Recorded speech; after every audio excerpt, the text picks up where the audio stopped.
Hello hi welcome to all. എല്ലാവരും സുഖമായി safe ആയിരിക്കുന്നെന്ന് വിശ്വസിക്കുന്നു. നമ്മളിപ്പോൾ നോക്കുന്നത് നിങ്ങളുടെ റിലേഷൻഷിപ്പിന്റെ കറന്റ് എനർജി ചെക്കിംഗ് ആണ്.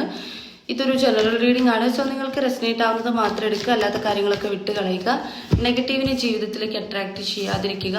ടൈംലെസ് ആയതുകൊണ്ട് ഈ റീഡിംഗ് നിങ്ങളുടെ മുന്നിലേക്ക് എപ്പോൾ വരുന്നോ അപ്പോൾ മുതൽ നിങ്ങൾക്കിത് റെസനേറ്റ് ആയി തുടങ്ങുന്നതായിരിക്കും. ഓർത്ത് വെക്കുക, ഇതൊരു കളക്റ്റീവ് ആൻഡ് ടൈംലെസ് റീഡിംഗ് ആണ്. പേഴ്സണൽ റീഡിംഗ് ആവശ്യമുള്ളവർക്ക് എൻ്റെ വാട്സപ്പ് നമ്പറിൽ കോൺടാക്ട് ചെയ്യാവുന്നതാണ്. അതുപോലെ തന്നെ ബ്രേസ്ലെറ്റുകൾ ആവശ്യമുള്ളവർക്കും എൻ്റെ വാട്സപ്പ് നമ്പറിൽ കോൺടാക്ട് ചെയ്യാവുന്നതാണ്. അപ്പോൾ നമുക്ക് നേരെ റീഡിങ്ങിലേക്ക് പോവാം. വളരെ പോസിറ്റീവായിട്ട് തന്നെ ഇരിക്കുക കേട്ടോ. നിങ്ങളുടെ പേഴ്സണൽ നെയിം മനസ്സിലേക്ക് റിപ്പീറ്റ്ലി കൊണ്ടുവരിക. എന്താണ് അവരുടെ കറണ്ട് എനർജി, എന്താണ് സിറ്റുവേഷൻ, എന്താണ് അവരുടെ ഫീലിങ്സ്, എന്താണ് യൂണിവേഴ്സ്.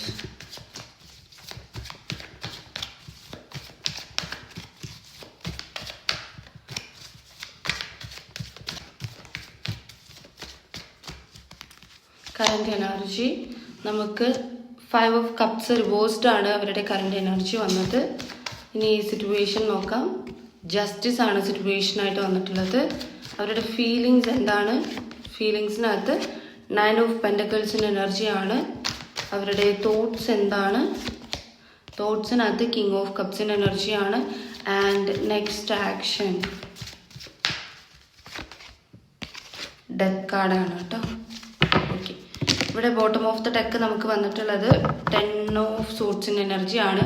നിങ്ങളിപ്പം കടന്നു പോയിക്കൊണ്ടിരിക്കുന്ന ഒരു സിറ്റുവേഷൻ ഉണ്ടല്ലോ, ആ ഒരു സിറ്റുവേഷൻ എന്ന് പറയുന്നത് വെറും ടെമ്പററി സിറ്റുവേഷനാണ്. ഇത് നിങ്ങൾക്ക് ഇപ്പം നിങ്ങൾ പൂർണ്ണമായും നഷ്ടപ്പെട്ടു പോയി വ്യക്തി എന്നുള്ള മൈൻഡ് സെറ്റിൽ നിങ്ങൾ ഇരിക്കുന്നുണ്ടെങ്കിൽ ഒരിക്കലുമല്ല, ഇതൊരു ടെമ്പററി സിറ്റുവേഷൻ മാത്രമാണ്. ഈ സിറ്റുവേഷനിൽ ചേഞ്ച് സംഭവിക്കും എന്നുള്ളതാണ്.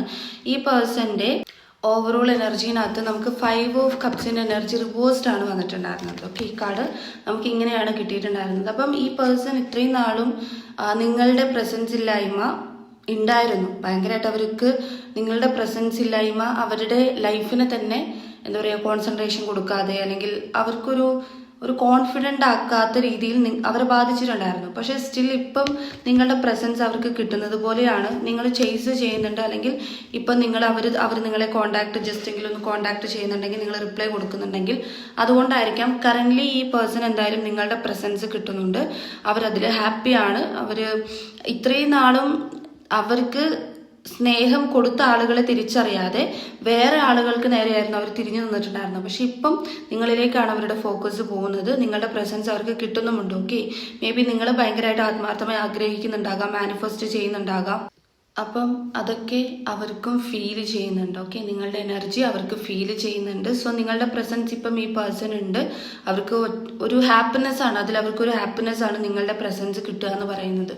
ഓക്കെ, നമുക്ക് ഇവിടെ അവർക്ക് നിങ്ങളുടെ അടുത്തുള്ള അവരുടെ സിറ്റുവേഷൻ നോക്കിയ സമയത്ത് നമുക്ക് ജസ്റ്റിസ് ആയിരുന്നു വന്നിട്ടുണ്ടായിരുന്നത്. അപ്പോൾ ഈ ജസ്റ്റിസിനകത്ത് ഈ പേഴ്സൻ്റെ ലൈഫിൽ ഇപ്പം ഡിവോഴ്സ്ഡ് ആയിട്ടുള്ള എന്തെങ്കിലും കാര്യങ്ങൾ നടക്കുന്നുണ്ടെങ്കിൽ അങ്ങനെയുള്ള കാര്യങ്ങൾ നടക്കുന്നുണ്ടാകാം. അല്ലെങ്കിൽ ഈ കോടതി സംബന്ധിച്ചിട്ടുള്ള എന്തെങ്കിലും ഒരു സ്ഥലത്തിൻ്റെയോ അല്ലെങ്കിൽ ജോലിയുടെയോ അല്ലെങ്കിൽ വൈഫുമായിട്ടുള്ളതോ അല്ലെങ്കിൽ ഹസ്ബൻഡുമായിട്ടുള്ളതോ അങ്ങനെ ഡിവോഴ്സുമായി സംബന്ധിച്ച് അങ്ങനെ എന്തെങ്കിലും ഒരു കോടതിയുമായി സംതിങ് ലൈക്ക് അങ്ങനെയുള്ള കാര്യങ്ങൾ അവരുടെ ലൈഫിൽ സിറ്റുവേഷനിൽ സംഭവിക്കുന്നുണ്ട്. അത് മാത്രമല്ല ഈ പേഴ്സണൽ ലൈഫിൽ ശരിക്കും ഒരു ക്ലാരിറ്റി, എപ്പോഴും ഒരു ക്ലാരിറ്റി ഇല്ലായ്മ ഉണ്ടായിരുന്നു. അതായത് ഒരു മെൻ്റൽ ക്ലാരിറ്റി ഇല്ലായ്മ എപ്പോഴും ഈ പേഴ്സൺ ഉണ്ടാകും. അപ്പം ആ ഒരു മെൻ്റൽ ക്ലാരിറ്റി ഇല്ലായ്മ കാരണം ഈ വ്യക്തി ഒരുപാട് ഡിസിഷൻസ് എടുത്തത് റോങ് ആയി പോയിട്ടുണ്ട്.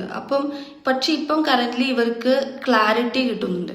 ഓരോ കാര്യം ചെയ്യുമ്പോഴും അതിൻ്റെ ഒരു മെൻ്റൽ ക്ലാരിറ്റി കിട്ടുന്നുണ്ട്. അതിനനുസരിച്ചാണ് അവർ മൂവ് ചെയ്യുന്നത്. അതായത് മെച്ചുവേർഡ് ആയി എന്ന് വേണം നിങ്ങളുടെ പേഴ്സണെ കുറിച്ചിട്ട് ഇപ്പോൾ പറയാൻ വേണ്ടിയിട്ട്. ഓക്കെ, അവരുടെ ഫീലിങ്സിനകത്ത് നമുക്ക് 9 ഓഫ് പെൻറ്റക്കിൾസിൻ്റെ എനർജിയാണ്. ഈ പേഴ്സൺ ഇപ്പം ഇമോഷണലി സ്റ്റേബിൾ ആകുന്നുണ്ട്. ആദ്യമൊക്കെ ഇവർ ഭയങ്കരമായിട്ട് ഹാർട്ട് ബ്രോക്കൺ പോലെ ആകുമായിരുന്നു.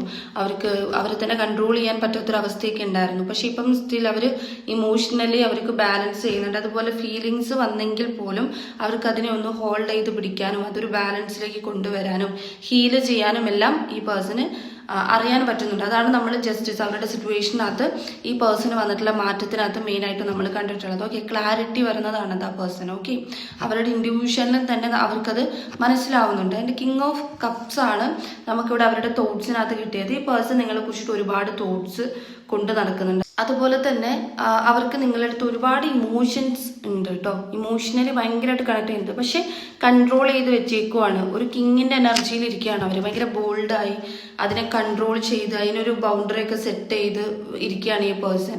അതായത് വളരെ പക്വതയോടെ പെരുമാറുന്നത് പോലെയാണ് ഇപ്പം നിങ്ങളുടെ വ്യക്തി പെരുമാറുന്നത്. ഓക്കെ, നമുക്കിവിടെ ഡെത്ത് കാർഡായിരുന്നു അവരുടെ നെക്സ്റ്റ് ആക്ഷൻ ആയിട്ട് എടുത്തത്. ഇത് റീബേർത്തിൻ്റെ കാർഡാണ്. ഡെത്ത് എന്ന് പറയുമ്പോഴത്തേക്കും റീബേർത്ത് ആണ്, റിയൂണിയൻ ആണ്. അപ്പം വളരെ ബോൾഡായി നിന്നുകൊണ്ട് നിങ്ങളിലേക്കൊരു തീരുമാനം ഈ വ്യക്തി എടുക്കും എന്നുള്ളതാണ് ഇവിടെ നമുക്ക് നെക്സ്റ്റ് ആക്ഷനകത്ത് കണ്ടിട്ടുള്ളത്. ഓക്കെ, അപ്പം ഡെത്ത് എന്ന് പറയുമ്പോൾ റീബേർത്ത് റിയൂണിയൻ ആണെന്നുള്ളത് മനസ്സിലാക്കുക. ഞാനിവിടെ ഓൾറെഡി പറഞ്ഞു നമുക്ക് ബോട്ടം ഓഫ് ദ ഡെക്ക് നമുക്ക് കിട്ടിയിട്ടുണ്ടായിരുന്നത് ഇവിടെ 10 ഓഫ് സോർട്സിൻ്റെ എനർജി. അതൊരു ടെമ്പററി കാർഡാണ്, മൈനർ കാർഡാണ്, ഇത് മേജർ കാർഡല്ല. സോ ഇതൊരു ടെമ്പററി സിറ്റുവേഷൻ മാത്രമാണ്. നിങ്ങൾ ഭയങ്കരമായിട്ട് ഓവർ തോട്ട്സിനെ ക്യാരി ചെയ്യുന്നുണ്ടെങ്കിൽ സ്റ്റോപ്പ് ചെയ്ത് വെച്ചേക്കുക.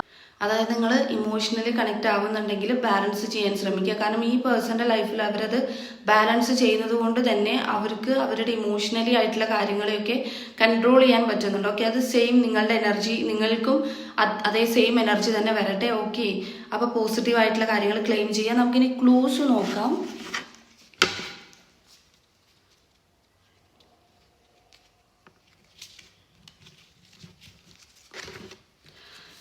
ലെറ്റർ N വന്നിട്ടുണ്ട്, നമ്പർ 25, Z വന്നിട്ടുണ്ട്, 34 and 40 വന്നിട്ടുണ്ട്, ലെറ്റർ T വന്നിട്ടുണ്ട്, 33 and 56 വന്നിട്ടുണ്ട്, ലെറ്റർ P, അതുപോലെ നമ്പർ 1 വന്നിട്ടുണ്ട്, Q വന്നിട്ടുണ്ട്, ലെറ്റർ E വന്നിട്ടുണ്ട്, 56 and 42 വന്നിട്ടുണ്ട്.